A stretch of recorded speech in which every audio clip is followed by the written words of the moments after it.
Hi guys, as you know, I've taken care of my body hair issue a while ago thanks to IPL technology from Philips Lumea. Now this is not a paid commercial or a paid video by any stretch of the imagination. I bought the device with my own money. I used it, I made my decision, I used it. I didn't get paid anything by the company at any stage, and it worked like a charm. Now, I can tell you right now that I'm completely body hair free. So it's absolutely a magical, a miraculous sort of achievement if you're a cross-dresser, and Philips Lumea was the solution for me. Now then, if you don't have dark hair growing on light skin, IPL technology may not work that well for you. I reiterate that every single time that I talk about it, and that I talk about my excellent results with Lumea.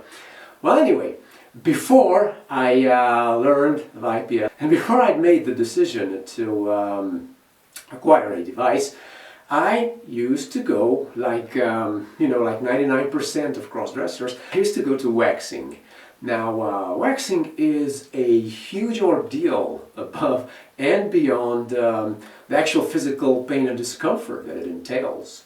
I met this lady years and years ago, like through a female friend, and she sort of told me about her, and then I contacted her about waxing, of course, and then we met up, and at first I was absolutely shy about this thing, and I only let her wax my arms, my two arms, and then we sort of moved on to the chest and the abdomen, and well, before I knew it, I had built up enough trust over like 3 or 4 years' time that I decided to move on to the legs. And she started doing the legs, and they kind of involved the buttocks as well. And then the question of the Brazilian came up, like, do you want it done?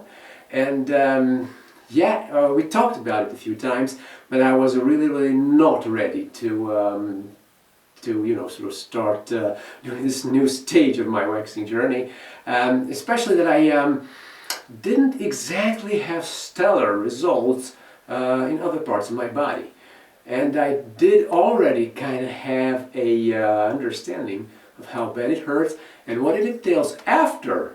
So like a week after, so when you get yourself done, you get your legs waxed, okay? And you get that absolutely superb, gorgeous, smooth, feminine skin, and when you put on your pantyhose, that's like heaven, really.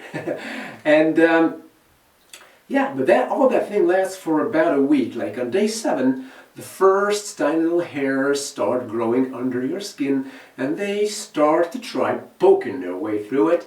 And guess what? That stinks as hell. And when more of their tiny little brethren show up, and a whole lot of them try to do the same skin poking sort of thing from the inside, then you develop a rash, and then it's pretty much a hell for like a week or 2 weeks until they all manage to grow out through the skin. Now, I haven't even gone into the issue of ingrown hairs. I didn't have that many issues with that, but I do know some people do, and it's not something to neglect either. So me and this waxing lady had talked over the issue of the Brazilian wax a few times, and she stated numerous times that she was ready to do it if I was, but it took me a good year and a half to sort of gear up to it, and I was like, okay, to hell with it, let's just do it. I just see where it takes me, and I was worried. I was worried about a bunch of things. But to this very day, I would never ever be able to just walk into a random waxing parlor and just have somebody unknown do this to me. Like, it took literally years and years of building trust with this waxing professional for me to actually make the decision. Well, anyway, I was worried about a bunch of things. Like, first of all, you have to go completely naked from the waist down. There are no two buts or maybes about that. They can do some parts of it, like if you wear like a really tiny thong sort of thing, but they can't give you a full Brazilian, especially in the rear, if you do wear that. So I was like, and she's probably going to have to handle it either through my tiny thongs or like directly. And what if I had, what if something started to happen down there because of the handling? And yeah, I was worried. I was worried about a bunch of things. But fortunately, it turned out that my worries had been absolutely baseless. Like, there is no way you're going to get anything going down there while getting a Brazilian wax. Let me tell you that. As a matter of fact, I can also tell you that it has been the most traumatic experience of my cross-dressing journey so far. So what exactly did happen? So we get to that stage of the waxing. I had my entire body down, legs and everything, and we get to that stage, and that was like the last step of the waxing session. And she asked me to put my leg out like so. Alright, so that's what you do. You put your leg out like that.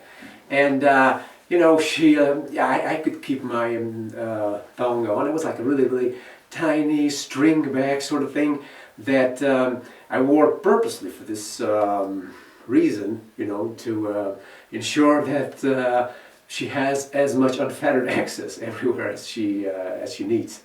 So yeah, I put my leg out like that. And let me tell you that I had plenty of experience waxing, and I knew the pain well, but what followed then was something on an entirely different level. Now down there, when they start ripping your hairs off with hot wax, it hurts at least 300% more than anywhere else on your body. So it also depends on the strength of your hair, obviously, but yeah, even when she puts on the hot wax, it's already like a sort of forewarning that this isn't gonna be a fun walk in the park for sure. And let me tell you, it was not. So she got done with the front, and by that point I was pretty much drenched in sweat. And then she goes, "All right, now flip over," and I did, on my stomach. And I sort of, parted my legs, and then she goes, "No, prop your bottom up a little bit." So I had to get on my knees, basically, and spread to give her as much access back there as possible.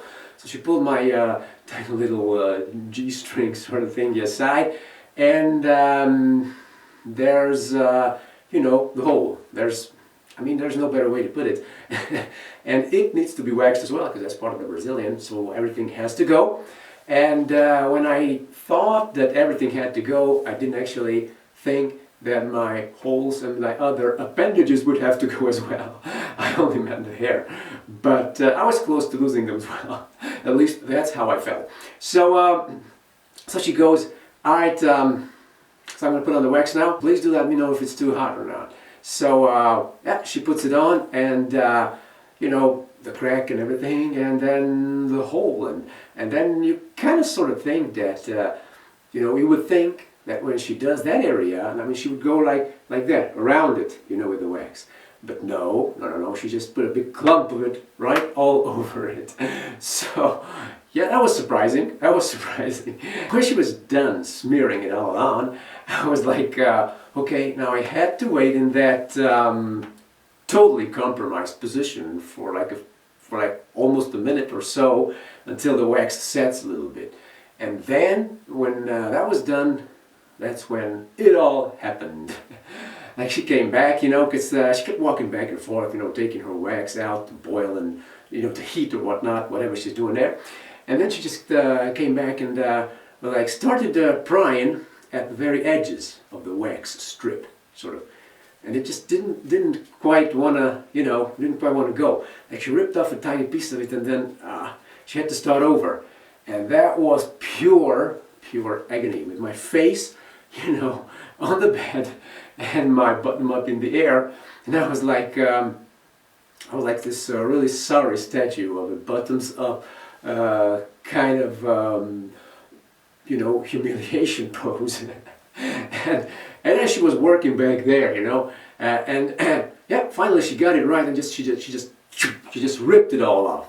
And yeah, that was the point when I genuinely felt like if this had been a cartoon, all of my appendages would probably have been stuck right onto that wax strip, and my crotch area and everything would have been like smooth and featureless from that point on. Fortunately, or possibly unfortunately, this was not a cartoon, and the hair was the only thing that left with wax, and I was left with a burning crotch. Like it was like absolutely on fire. The pain is indescribable.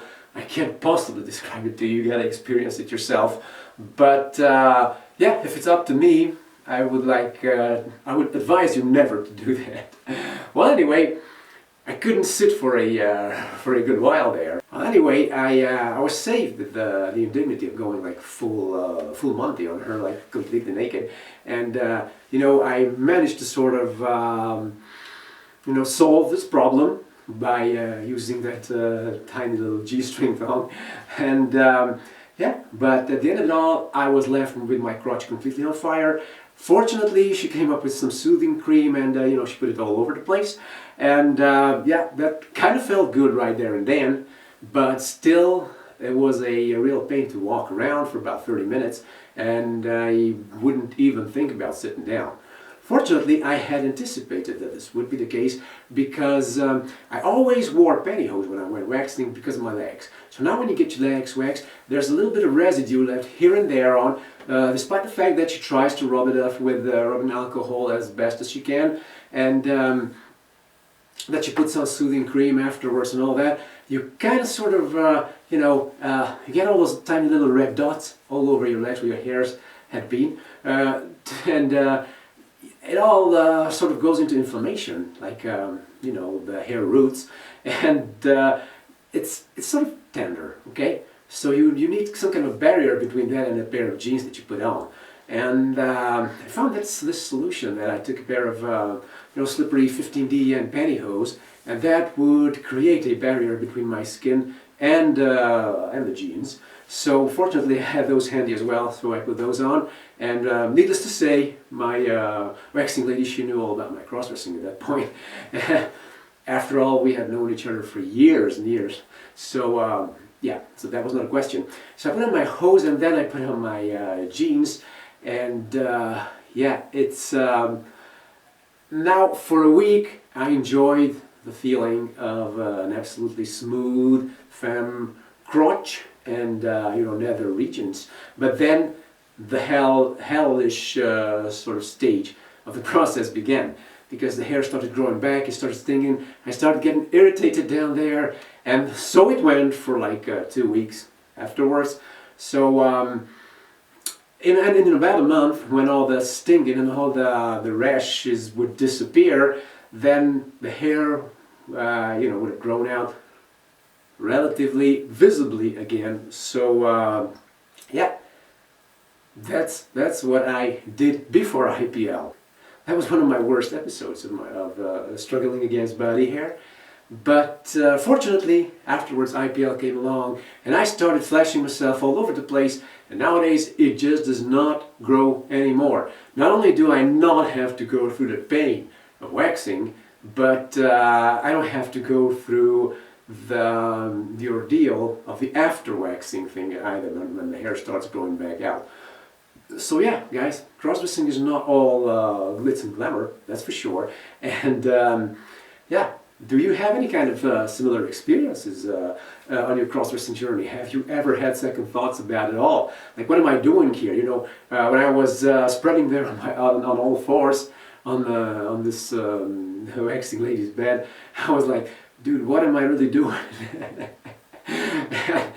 Yeah. So, did you ever have second thoughts like that? And if so, what sort of an incident sparked these thoughts? Like, if you care to share them, please use the comment section below. Now, that's pretty much it for today, guys. I hope you like the story, and I hope that you do have a thing or two to say about it. So, yeah, do sign up to my channel, subscribe, hit the notification bell, so you get notified every time I upload a video, and yeah, hope to see you around. Bye-bye, hasta luego.